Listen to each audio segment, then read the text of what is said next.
chers camarades, oui, moi je m'appelle Ali Adamix, comme je l'ai dit. Je suis entrepreneur, écrivain et panafricain. Voilà, donc je ne peux vous dire combien je suis content, en tout cas, d'appartenir à cette communauté qui répond présent quand on parle des choses sérieuses. Je ne peux vous dire combien je me sens en tout cas fier, en tout cas de voir des jeunes unis pour partager une vision commune. La Vision X, c'est un livre que j'ai écrit quand j'étais également étudiant. Donc c'est la vision d'un étudiant comme vous, voilà, qui a vécu dans la réalité d'aujourd'hui. Donc la Vision X, c'est ma vision de l'Afrique et du monde. Donc dans ce livre, j'ai parlé de 9 chapitres. Et dans tous les chapitres, en tout cas, j'ai donné ma vision, ma version des faits sur les affaires qui nous tiennent à cœur. J'ai parlé de l'éducation, de la politique, j'ai parlé de l'économie, de la propagande, j'ai parlé du panafricanisme, de l'histoire, de la santé et de tout ce qui peut nous concerner. Pourquoi j'ai parlé de la vision? Beaucoup d'entre nous sont ceux qui vivent et qui ne savent pas pourquoi ils vivent. Beaucoup sont ceux-là qui viennent à l'école sans pour autant savoir pourquoi ils viennent à l'école. Nous avons également vécu ces moments-là. Mais aujourd'hui, voilà, nous voulons que les choses puissent changer. Nous voulons que cette jeunesse puisse désormais prendre en main son destin. Nous voulons que cette jeunesse puisse elle-même désormais tracer son chemin pour pouvoir aboutir, pour pouvoir arriver à créer un avenir meilleur. Voilà pourquoi nous avons écrit le livre. Alors, la vision, c'est quoi la vision? La vision, en tout cas, c'est le fait d'imaginer le futur. Le fait d'imaginer le futur que nous voulons pour nous et pour les prochaines générations. Ce n'est pas le fait de connaître le futur avec certitude. Personne ne connaît le futur. Mais c'est le fait de dire, voilà, dans 5 ans, dans 10 ans, voilà là où nous voulons arriver. Donc c'est ça ce qu'on appelle la vision. Et le X, le frère Ibrahim l'a si bien dit, donc en mathématiques, il symbolise une valeur inconnue. Mais dans ce livre, c'est nous qui le symbolise. Voilà, nos aspirations, nos voix qui ne sont pas prises en compte. Voilà. Et nos réalités. Voilà ce que ce X représente. D'accord, qu'est-ce que j'ai dit dans le livre? J'ai commencé par le chapitre 1er. En tout cas, vous pouvez le faire circuler. J'ai parlé de l'éducation. J'ai commencé par l'éducation. Comment un peuple qui ne sait rien, un peuple qui n'a aucune connaissance peut développer un pays? Jamais. Donc nous sommes notre éducation. C'est pourquoi j'ai commencé par l'éducation. Aujourd'hui, notre éducation va mal. Notre éducation aujourd'hui date de la colonisation. C'est un copier-coller de l'Occident. Donc nous voulons aujourd'hui une éducation qui prend en compte nos réalités. Beaucoup d'entre nous sont ceux-là qui, une fois avoir fini les universités, une fois avoir fini les études supérieures, ne savent pas quoi faire avec l'éducation. Parce que les connaissances qu'on nous a inculquées ne nous permettent pas de régler nous-mêmes nos problèmes. Et parce que les connaissances qu'on nous donne à l'école ne nous permettent pas de relever nous-mêmes nos défis. Voilà pourquoi j'ai proposé un nouveau système éducatif pour notre société.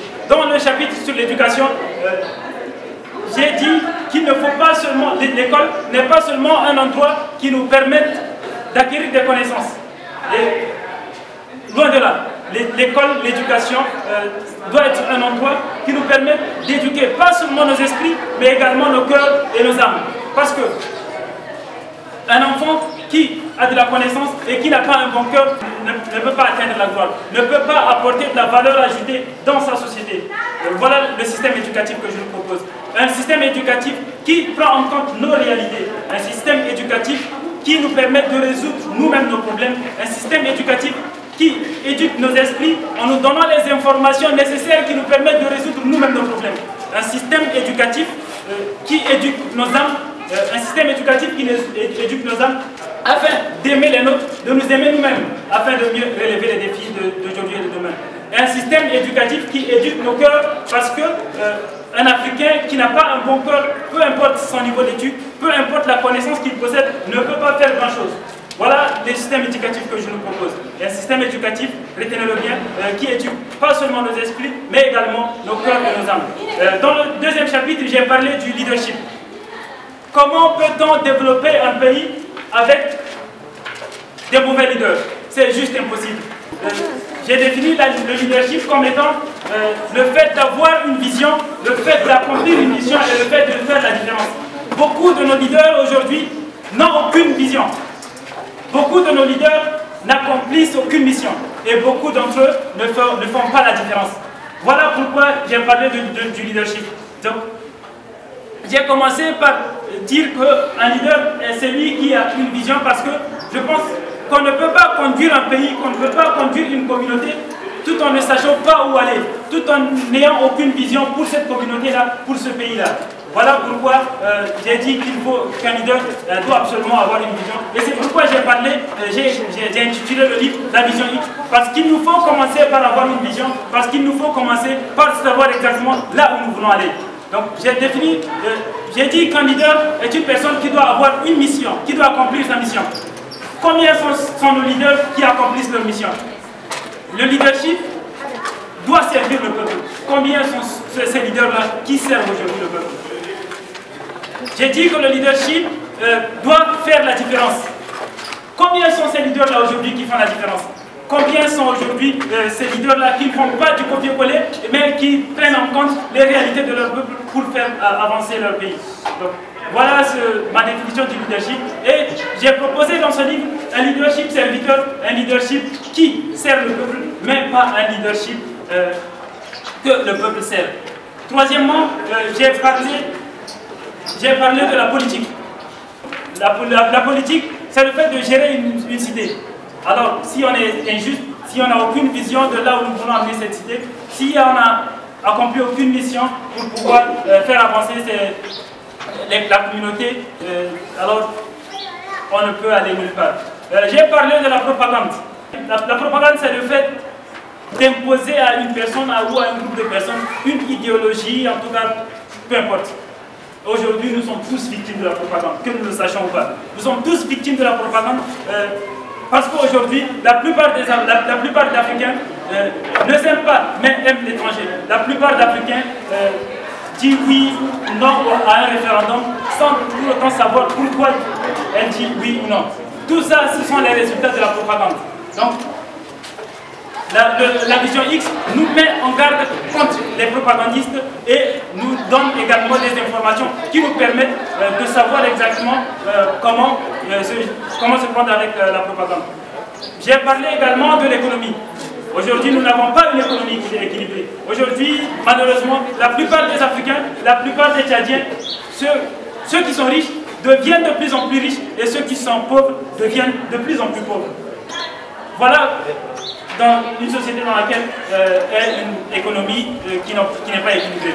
Alors dans ce livre, j'ai proposé une nouvelle version d'économie. Je ne suis pas économiste de formation. Je suis en tout cas contre le système actuel qui appauvrit de plus en plus les pauvres et qui enrichit de plus en plus les riches.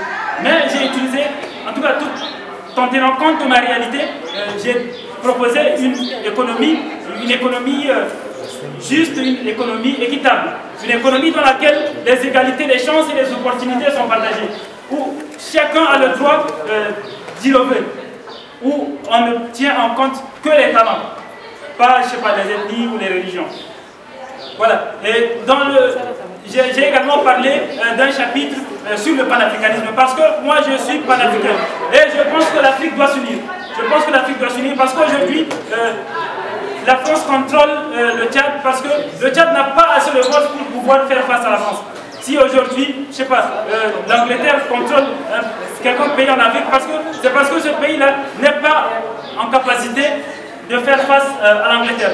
Voilà pourquoi je pense que nous devons nous unir. En tant qu'Africains, nous devons nous unir pour pouvoir mobiliser toutes nos ressources, toute notre énergie et avancer d'une seule voie. Donc c'est pourquoi je pense que nous devons unir l'Afrique.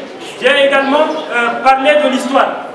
Aujourd'hui, je pense que malheureusement, beaucoup d'entre nous, on ne nous a pas enseigné notre véritable histoire. Aujourd'hui, on vient à l'école, au lieu de nous apprendre, je ne sais pas, sur vraiment les Sao, je ne sais pas, le Canin pour nous, on nous apprend, je ne sais pas, sur les Napoléons, etc. Mais comment pouvons-nous aimer nos ancêtres alors que nous ne sachons rien sur eux? Comment pouvons-nous aimer notre histoire, nos peuples, nos pays, alors qu'on ne nous a donné aucune information ou une mauvaise information sur eux? Voilà pourquoi nous devons chercher l'histoire, nous devons faire apprendre l'histoire, afin que afin que les jeunes générations puissent savoir que voilà, leurs ancêtres ont été grands, voilà, leurs ancêtres ont été cela, afin de nous pousser également à la grandeur. Et à la fin, j'ai parlé des héros. Voilà, beaucoup d'Africains aujourd'hui prennent des héros qui sont des étrangers. Aujourd'hui, beaucoup d'entre nous connaissent plus, je sais pas, Mitterrand que Lumumba. Beaucoup d'entre nous connaissent, je sais pas, Hitler que Thomas Sankara. Voilà. Voilà, nous prenons les colonisateurs, ceux qui nous ont colonisés, voilà, ceux qui nous ont esclavagisés, comme des héros. Alors que nous ignorons nous-mêmes ceux qui sont nos véritables héros. Ceux qui se sont battus pour nous, tous ceux-là et qui ont sacrifié leur vie pour nous. Donc, en bref, pour ne pas être trop lent, la vision X, c'est une vision d'éveil, de réveil et de conscience. Dans ce livre, j'ai tout simplement partagé ma vision de l'Afrique et du monde. Ce que je pense de l'Afrique, ce que je pense des différents sujets qui sont importants pour la société africaine. Donc, nous sommes aujourd'hui venus pour partager avec vous cette vision, également pour, je sais pas, prendre vos questions, prendre également vos visions, afin de ressortir plus unis, tout en ignorant, je sais pas, nos religions, nos couleurs de peau, nos régions. Donc, que nous soyons tous unis, avec une seule vision, la vision d'avoir un Tchad, une Afrique meilleure, la vision d'avoir une justice pour tous, la vision d'avoir une économie équilibrée, la vision en tout cas qui nous permet d'avancer et qui également prépare le terrain pour les prochaines générations. Et pour finir, je veux dire ceci. Voilà, cette vision n'est pas seulement une utopie, cette vision est une réalité possible. Mais ça ne peut arriver que si vraiment nous nous engageons à la réaliser. Un monde prospère, une Afrique prospère est possible. Une Afrique, des Africains unis, des Africains mobilisés, oui, nous pouvons y parvenir. Mais tout dépend de nous, tout dépend de ce que nous avons dans la tête, dans les cœurs et dans les esprits. Voilà ce que nous sommes venus vous dire aujourd'hui. Et voilà, donc, nous serons également contents d'apprendre vos visions, vos points de vue sur ces différents sujets-là. Voilà ce que nous sommes venus vous dire. Merci.